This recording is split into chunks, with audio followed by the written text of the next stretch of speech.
There was always something to do on the farm, and I was always willing to do it, whether it was mucking out or helping with the milking.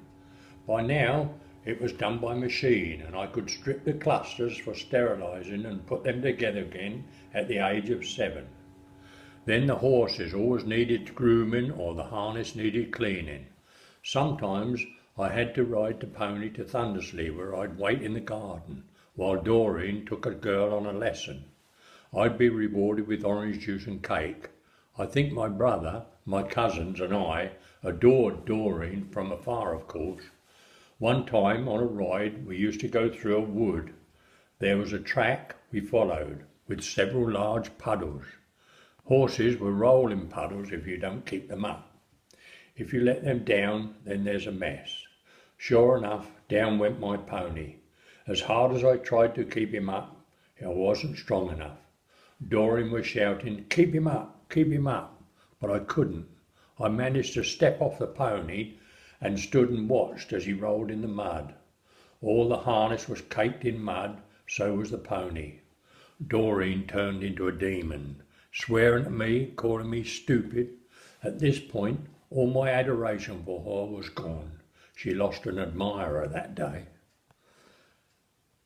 Love Lane Rayleigh, Sandpit's farm. An 8-year-old could come to harm, climbing in the barn's roof beams where the swallows could be seen, swooping down below the eaves to rise to nests in the beams. Every day we'd count the eggs, balanced high on wobbly legs.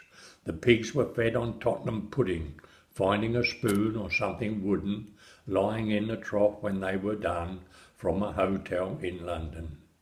Cows were milked all by hand, squirted in your face when close you'd stand. Hand feed the calves from a pail, they were so hungry and would wail. Their tongues like sandpaper rough, as they sucked your hands got tough. The horses were a special treat, Doreen kept them clean and neat. We got to ride them now and again, to Dawes Heath and back again. The tack room I recall the smell, saddle soap, Stockholm tar as well. This made your eyes smart and sting while cleaning saddles and leather things. On the walls rosettes on show from gymkhanas and horse shows. The cattle lorry, now there's a treat, sitting in the middle on a milking seat. Reg would drive and cackle, George and John would load the cattle. Friday it was market day, to Chelmsford we'd be on our way. Pigs and cattle, sheep and horses, all were put up for the auction. The auctioneer would sing his song, £10, 20, come along, who will buy this fine beast now? Don't nod your head, you've bought a cow. Then driving home with these three, they'd reach across and nip your knee. Then someone would light a fag, the smell of Swanvesters filled the cab. Love Lane Rayleigh, early days, that's how I remember my childhood ways.